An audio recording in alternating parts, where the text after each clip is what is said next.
Hi, everyone, and welcome to another episode of Health for Niger podcast. Here we talk about health conversations and anything else to help people attain their maximum health. Today, we have a very exciting guest. I'm so happy to introduce Dr. Edo McGee. Welcome.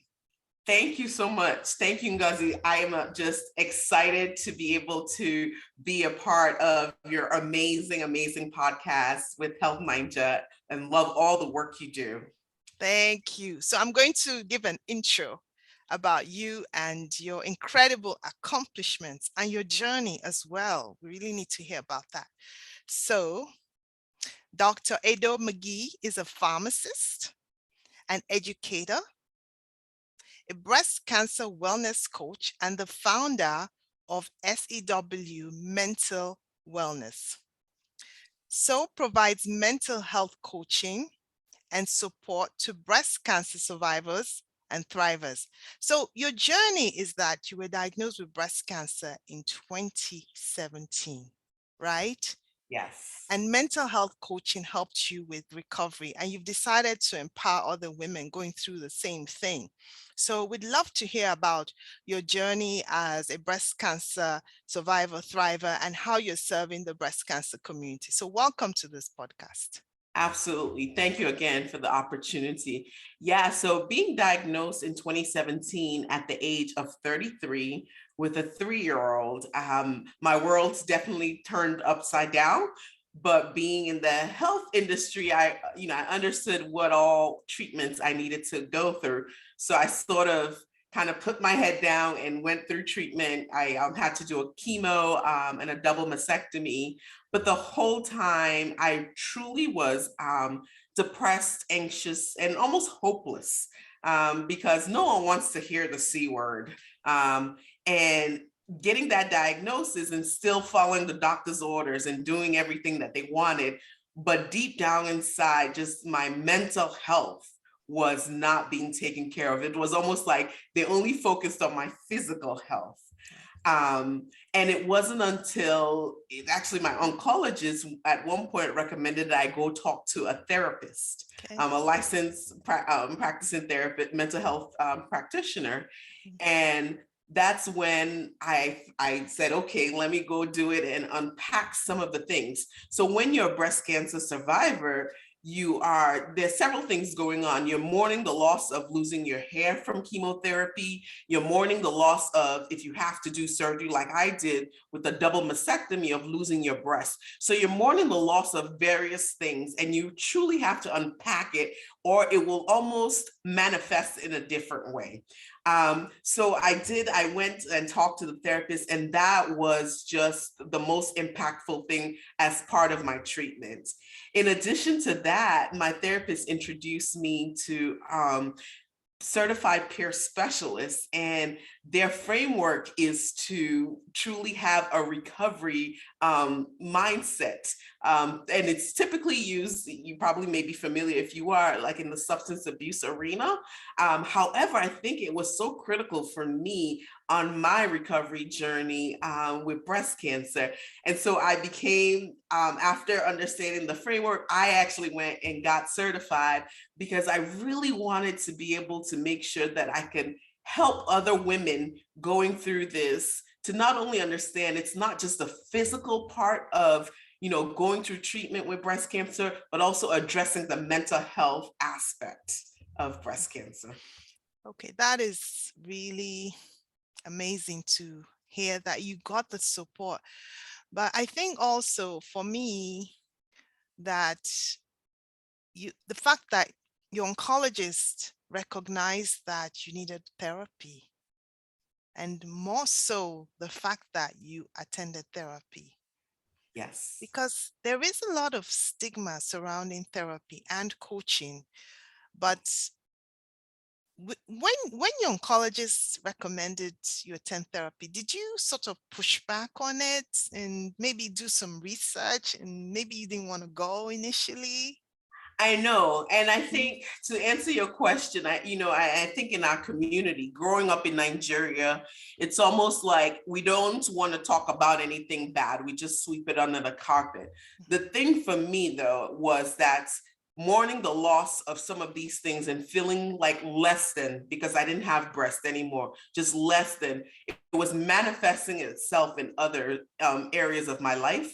And as a mother, as I'm raising my child to be the best version of himself, I felt like it was definitely so important for me to fight and not just brush it under the carpet, because then it was showing up in different ways in my life, and affecting other things, and other relationships. My husband, just feeling less than a woman. Mhm. So I really had to address it. And I know it was difficult because our culture is to sort of, you only talk about the good things. Mhm. But I think we, hopefully in 2022, we're still trying to push away that stigma, because there's no need to suffer in silence. Mhm. We have to stop suffering in silence. So I just want to encourage anyone that's listening to this, the importance of, I understand culturally it doesn't look good, but then who is suffering? You're the one suffering. So please stop suffering in silence and seek out the help you need. Right, right, right. So let's talk about, so when you had the coaching and you engaged with the peer coaching as well, and then you decided to get trained in this arena. So let's talk about your program, the kind of services you bring to women. I really want to hear about what you do, to empower women who've gone through breast cancer. Absolutely. I should explain. So stands for support, empowerment, and wellness. So we try to do, of course, the support part. We typically partner with institutions that have cancer treatment centers, and we are able to bring to them a program. For example, we have an 8-week program where it's a weekly peer coaching, group coaching. We are also able to do it virtually. So we're able to service all of the United States, as of now, um, and not just the state I'm in. And through those 8 weeks, we meet for an hour. The clients are provided with an additional ebook journal. I'm an educator, so it feels like a textbook that's I provide them with. But then we take each topic of recovery and break it down. Some of the first few weeks are focused on that personal recovery framework, and then coming up with a plan of when you feel like things are breaking down, or identifying what triggers, because as a breast cancer survivor, for example, there are different things that can trigger you. I'm a mom now I had just had a second child, to God be the glory for that. Um, Congratulations. and I'm not able to breastfeed. Oh And it's a little no. triggering, right? Because I lost my breast. So Oh. identifying triggers like that is very specific to you as a breast cancer survivor, and coming out with, okay, clearly stating, yes, this is a trigger, because you have to know your trigger. So when it comes, you know exactly how to proceed and act. And then coming up with just a plan of a daily wellness toolbox of things you have to do. As a survivor, there are things you still have to do daily to make sure that your wellness is still number one priority. For me personally, some of the things I have to do daily is taking time to journal, Okay. to clear my thoughts. And sometimes, in the rat race of life, you stop moving so fast and you don't take time for yourself. Um, Simple things as like making sure I get my sleep, making sure I'm drinking water, even though it sounds very simple. These are the basic wellness tools that if you don't do, especially as a survivor, you might end up pushing yourself into more bad health and potentially running into some problems later. So for me, we teach our clients the daily wellness toolbox of the things they should try to incorporate into their life to ensure that they are, living the best version of their lives possible after breast cancer.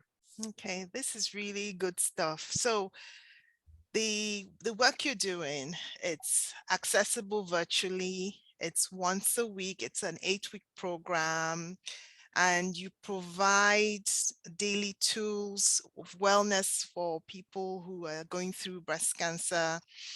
And your program, is it accessible globally? I know you're based in the United States. So if someone is, say, for instance, in Africa or Asia, can they access your program as well? So not right now, but I definitely we have our Instagram page. We also have a website where we do a monthly newsletter for more education, because I think it's so important to educate women and men, because we know men also get breast cancer, but our focus has been women.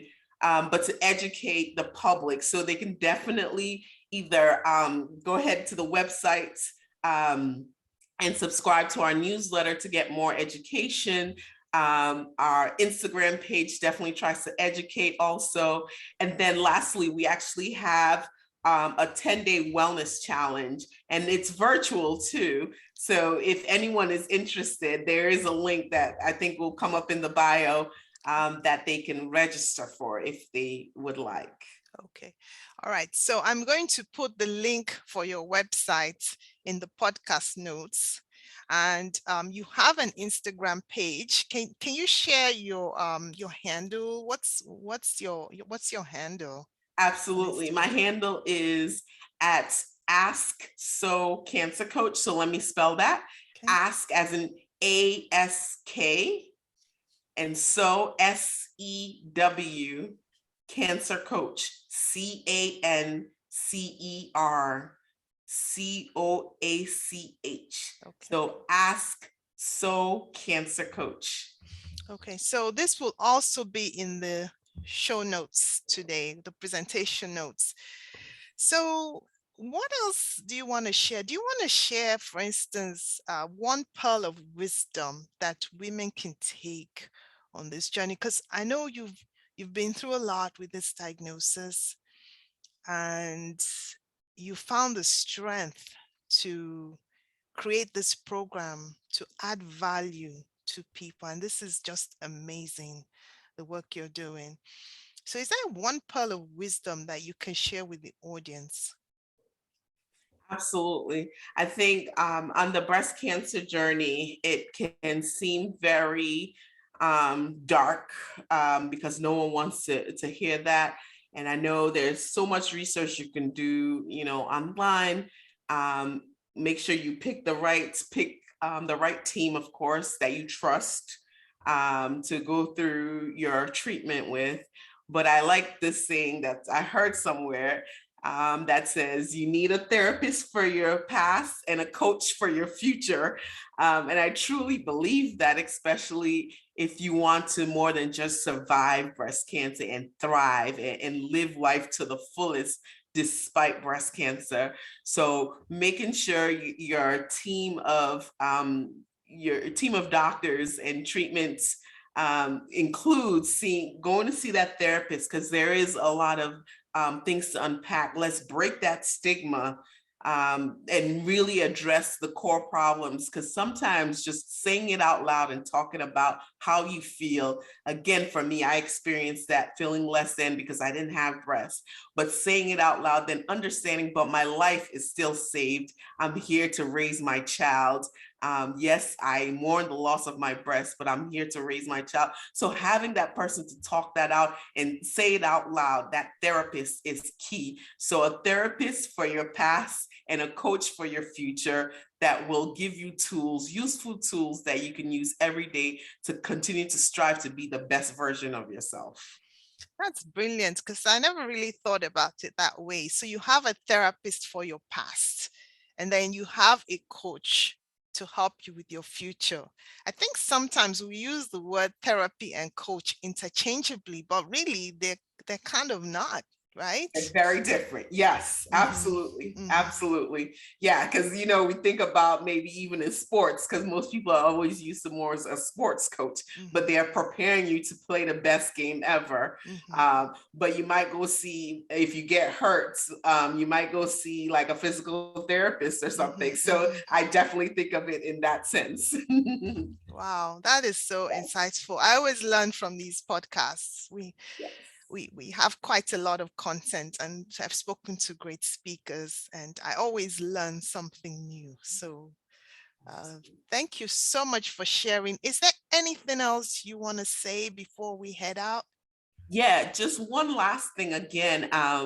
We are having our free 10-day health challenge, mental wellness challenge, and it's coming up in June. So be sure to either follow us on Instagram at Ask So Cancer Coach. And it's free, so you don't have to pay for it, but it's a great program where you will get to sort of hit that pause button and prioritize your wellness and kind of reinvigorate what is important for you, because it's already the middle of the year. So taking that time to pause. So feel free to follow us on social media or check out our website, and you can join the wait list for the free 10-day wellness challenge coming up in June. All right. And then what's your website? And I will put the link, but you can just say it in case people are driving and they can't write. Absolutely. Yes. Thank you so much. Mhm. Our website is www.somentalwellnesscoaching.com. So S.E.W mentalwellnesscoaching.com. Okay. So, and I will have that in the show notes in case you miss it or you can't write. It's been a pleasure, Edo, to talk to you about your program, and I look forward to having collaborative programs with you. If I know of anyone looking for a breast cancer coach, I'll definitely have you in mind. And I think with that, we're going to sign out. I've enjoyed this conversation. It was really nice.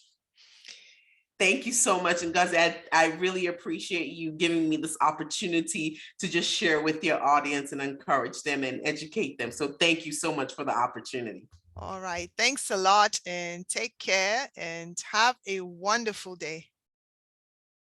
Thank you. Bye.